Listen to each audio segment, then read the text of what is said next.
আসসালামু আলাইকুম নমস্কাৰ দায়িত্ব আজি সকলোৱে আগুৱাই দিব সকলোৱে যিমান পাৰে হিমান আগুৱাই দিব কাৰণ ঢিঙৰ কাণ্ডটো সাগে সকলোৰ মনত আছে ঢিঙৰ কাণ্ডটো সাগে এতিয়ালৈ কোনো পাহৰিবলৈ তেনেকৈ পাৰা নাই সাগে আৰু মই জুনদিনাখন ঢিঙত গৈছিলো তেতিয়া মই লাইভ কৰিছিলো আৰু মই এটা কথা কৈছিলো যে ঢিঙত যাই বহুত কথা শিকি আহিলো বহুত কথা দেখি আহিলো তো তাতে কিছুমান কথা আছে যোনবিলাক কথা আসলতে এদিন ৰাইজৰ আগত লাহে লাহে উলাব আৰু ইতিয়া সাগে হেবিলাক লাহে লাহে উলোৱা আৰম্ভ হৈছে ইতিয়া সাগে লাহে লাহে হেবিলাক কথা উলোৱা আৰম্ভ হৈছে জি কথা তাতে কিছুমান বস্তু দেখি আহিছিলো শুনি আহিছিলো ইতিয়া ৰাইজে হেবিলাক লাহে লাহে গম পোৱা হৈছে ইতিমধ্যে সকলোৱে সাগে নিউজত গম পাইছে যত তাতে যোনজন লৰাক আসলতে তাতে পানীত পৰি মৰা বুলি কৈছিলে পুলিচে জি কৈছিলে পানীত পৰি মৰিছে মই যাওঁতো তাতে সেই নদীখন এক নদী আহিছে পুখুৰী ওচৰত মই ৰখি কিনে চাই আহিছিলো দেখিছিলো গম পাইছিলো কে তাতে আসলতে হৈছিল কি বা কেনেকুৱা ধৰণৰ পুখুৰী এটো হেতুটো মাছ মজিয়ালৈ খাৰা হলো আপোনাৰ এবুকুলৈ পানী নহব হেতু মই নিজে তাত দেখা পাইছিলো বা তাতে বিভিন্ন কথা শুনি আহিছিলো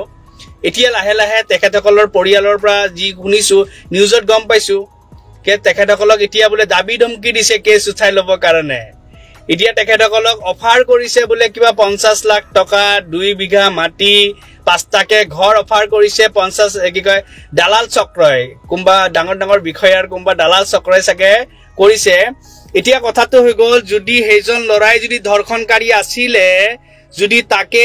ইনকাউন্টাৰ কি তাক যদি পানীত পৰি মৰিলে ইনকাউন্টাৰ কলে আকৌ বেয়া পাব নহয় হা তেতিয়া হলে এই অফাৰটো কিয় যদি এই পৰিয়ালসকলে কোৱা কথাখাৰ যদি খসা হয় তেতিয়া হলে এতিয়া হে অফাৰ দিয়া ওপৰত ব্যৱস্থা কেতিয়া হ'ব আৰু এই অফাৰ দিয়া ওপৰত ব্যৱস্থা কেতিয়া লব এটা স্পষ্ট কথা আপোনালোকে শুনি লকচোন কি কৈছে এডিকুৱেট ক্ষতিপূৰণ বা কম্পেনসেশন যাতে পৰিয়ালক দিয়া হয় হেতু কাৰণে আমি মহামান্য ন্যায়ালয়ত আপোনাৰ আবেদনটো ৰাখিছো তফাৎজনৰ পিতৃ আৰু পৰিয়ালৰ সদস্যৰ দাবী নগাঁও আৰক্ষীয়ে পৰিয়ালটোক গোচৰ উঠাই ল'বলৈ দিছে ভাবুকি দালালৰ জৰিয়তে দিছে 50 লাখ টকাৰ টোপ দিছে 2 বিঘা মাটি 5টা ঘৰ বনাই দিয়াৰ প্ৰলোভন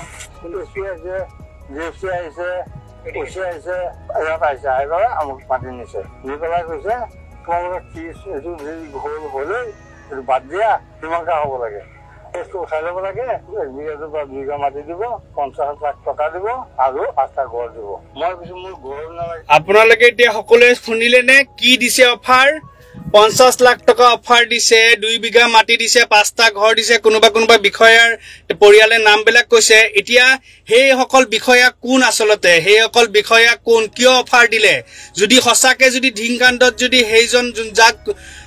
পানীত পৰি মৰা বুলি কলে যদি হেই লৰাজন যদি হসাকে যদি অপৰাধী আছিল তেতিয়া হলে 50 লাখ টকা অফাৰ কৰা কি দৰকাৰ হয় যদি তেখেত যদি হসাকে অপৰাধী আছিল যদি হসাকে ধৰ্ষণ কৰিছিল তেতিয়া হলে 5টাকে ঘৰ আৰু 2 বিঘা মাটি দিম বুলি কিয় কলে আৰু কেছটো উঠাই লবলৈ কিহৰ কাৰণে কলে আসলতে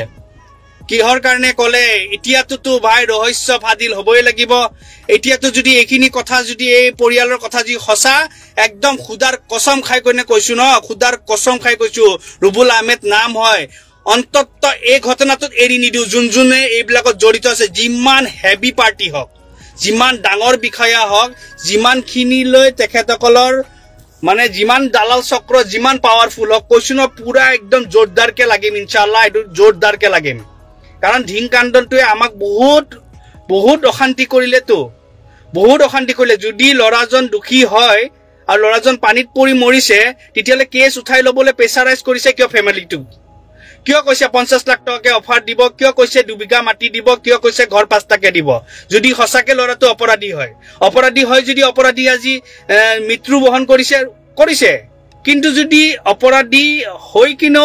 কেছটো উঠাই লবলৈ যদি দাবী দুগল কৰিছে কোনোবা বিষয়া আৰু দালাল চক্ৰই তেতিয়ালে ইয়াৰ মাজত কিন্তু এটা বহুত ডাঙৰ ৰহস্য সোমাই আছে আৰু একদম স্পষ্ট কথাৰে এটা কথা কৈছো আজি নিউজটো শুনিছো কিন্তু এটো এৰি নিদিও এটোৰ কিন্তু হিসাব কিন্তু আমাক লাগিব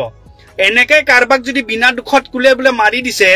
বিনা দুখত বোলে লৰাটো মাৰি দিছে আৰু কোৱাৰ মতে কি যোনজন লৰা বোলে মৃত্যু হৈছে হেইজনৰ নাম আৰু যোনটো নাম নিউজত দেখাই আছে ফটো দেখাই আছে হেয়াও বেলেগ মানে ইয়াৰ ৰহস্যটো কি ফটো দেখুৱাইছে নিউজত বেলেগ নামটো একে ফটো দেখুৱাইছে বেলেগ আৰু মৰিছে বেলেগ মানে মৰাজন এতিয়া এখেতসকলৰ ফেমিলিৰ মতে যদি চাব যোৱা যায় যদি মানে এইখিনি কথা যদি সত্যতা আছে যে তেখেতসকলক 50 লাখ টকা আৰু 2 বিঘা মাটি আৰু 5টা ঘৰ অফাৰ কৰিছে তেতিয়ালে লৰাটো নিৰ্দোষী আছিলে তেতিয়ালে কি কাৰণত লৰাটোক মাৰিলে আচলতে তে কি কাৰণত আৰক্ষীয়ে লৰাটোক মাৰিলে নে এটা পানীত পৰি মৰিলে মানে কি হল আমাক এতিয়াতো লাগিব পুলিশ কাষ্টি দিবা আচলতে কেনেকে মৰিলে পুলিশ কাষ্টি দিবা হাতত বান্ধি থাকাৰ পিছত লৰাটো কেনেকে মৰিলে আমিতো ভাবি আছিলো সবে অলপ মনত এটা শান্তনা লৈছিলো ঠিক আছে লৰাটো ধৰ্ষণ কৰিছে যে তাৰ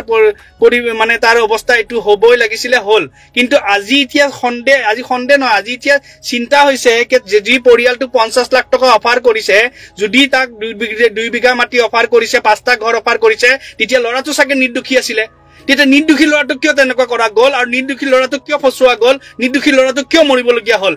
খুদাৰ কসম খাই কৈছো ন অন্তত এই ঘটনাটোত এৰি নিদু যিমান আপোনালোকৰ পাৱাৰ আছে আপোনালোকে লগা যোনগিলা বিষয় আছে কলো না 22 তাৰিখটো মই সময় লৈছো 22 তাৰিখৰ পিছত ইনশাআল্লাহ এটোৰ কিন্তু হিসাব লম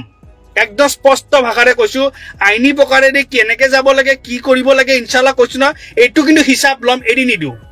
যেনেকৈ আজি ধিংকাণ্ডটোৰ কাৰণে আমাৰ বিভিন্ন জায়গাত আমাৰ মানুহ তুচ্ছতাচ্ছিল্য কৰিছে আমাৰ মানুহ মাৰিছে নহয় একদম স্পষ্ট কথা এই ঘটনাটো কৰোৱাত যদি কিবা ৰাজনীতি আছিল ন কিন্তু এৰি নিদু একদম সিধা কথা কিন্তু এৰি নিদু যদি এনেকৈ কাৰবাক যদি বিনা দুখত খসাকে যদি মাৰিছে হি কিন্তু আইনী হিচাপে শাস্তি পাব লাগিব শাস্তি নোপলে কিন্তু এৰি নিদু আজ খুদাৰ কসম খাই কৈছো আজি খুদাৰ কসম খাই কৈছো এৰি নিদু কিন্তু 50 লাখ টকা অফাৰ দিয়া আৰু হেই কি বুলি কয় 2 বিঘা মাটি দিয়া আৰু 5টা ঘৰ দিয়া জুল বাদাৰ কসম মই কৈছো ন মই নিজে মই মাৰি পেলাম মই কৈছো ন এটো অন্তত এৰি নিদু গা জ্বলি গৈছে কথাখিনি মাত্ৰ শুনা পাইছো গা জ্বলি গৈছে ইমান থাৰ্ড ক্লাস মানুহ চালা থাকে নে পৃথিৱীত নিজৰ অন্তত নিজৰ কিছু মানে মুনাফাৰ কাৰণে এটা মানুহক মানে মানুহৰ মানে জীৱন খতম আজি হেতু কাৰণে যে চিন্তা হৈছে যে এটো আসলতে কি হল আসলতে 50 লাখ টকা অফাৰ কিয় দিলে কিহৰ কাৰণে 50 লাখ টকা অফাৰ দিলে কিহৰ কাৰণে 2 বিঘা ঘৰৰ মাটিৰ কথা কলে কিয় 5টা ঘৰৰ কথা ফেমিলিক কলে যদি এখিনি কথা মিছা তেতিয়ালে ফেমিলিটোৰ ওপৰত ব্যৱস্থা লওক ফেমিলিটো কিয় মিছা কথা কলে বুলি ব্যৱস্থা লওক আৰু যদি এখিনি কথা খসা তেতিয়ালে জুনে অফাৰ দিছে এই লাইভটো যদি তেখেতসকলে চাই দিছে এটাই যদি চাই লাইভটো পিছলে আপোনালোকক on the spot on camera লাইভত কৈছো মোৰ নাম ৰুবুল আহমেদ হয় মই ইমান পাৱাৰফুল নহয় কিন্তু ইমানখিনি ক্ষমতা আছে কে এই অফাৰ দিয়া গিতা কিন্তু মই আইনী প্ৰকাৰেৰে 12 বজাই দিম এক ফেস কৰিছো এই ঘটনাটোৰ কাৰণে আমি গুটে মুছলমান সমাজে বহুত ফেস কৰিছো আমাক তুচ্ছতাচ্ছিল্য কৰিছে আমাক বিভিন্ন কথা কৈছে হে কাৰণে কৈছো যদি এখাৰ কথাৰ খসা হয় আৰু পিছত প্ৰমাণ হয় কে লৰাটো নিৰ্দোষী যদি আছিল তেতিয়ালে মনত ৰাখিব ভাই কাহানী কিন্তু বহুত বেলেগ ৰূপত খেলিম কিন্তু এনেকৈ কাৰবাক মাৰি দিয়াটো কেতিয়াও গ্ৰহণযোগ্য নহয় আৰু যদি বুলে নহয়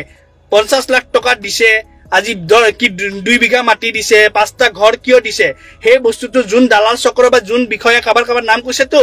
যদি কথাখাৰৰ যদি সত্যতা ওলাই যায় এই পৰিয়ালৰ কথা যদি সত্যতা ওলাই যায় মই কিন্তু বাৰ কৈছো আইনী প্ৰকাৰে আপোনালোকৰ বেন বজাই দিম মই কৈছো ন আপোনাৰ কিমান পাৱাৰ আছে দেখাই দিব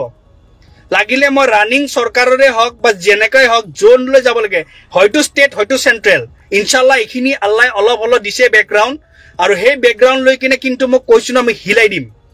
অন্তত আজিলৈ মই 2019 পৰা আজি 2024 লৈ ফেসবুকত মাত দিছো কিন্তু কেতিয়ালৈ ইমান ওপৰলৈ কেতিয়ালৈ মই যোৱা নাই ফেসবুকত মাত দিছো ফেসবুকত সীমিত ৰাখিছো কিন্তু এই কথাখাৰ যদি সত্যতা ওলাই নহয় কে লৰাটোক অফাৰ দিছে লৰাটো ফেমিলি অফাৰ দিছে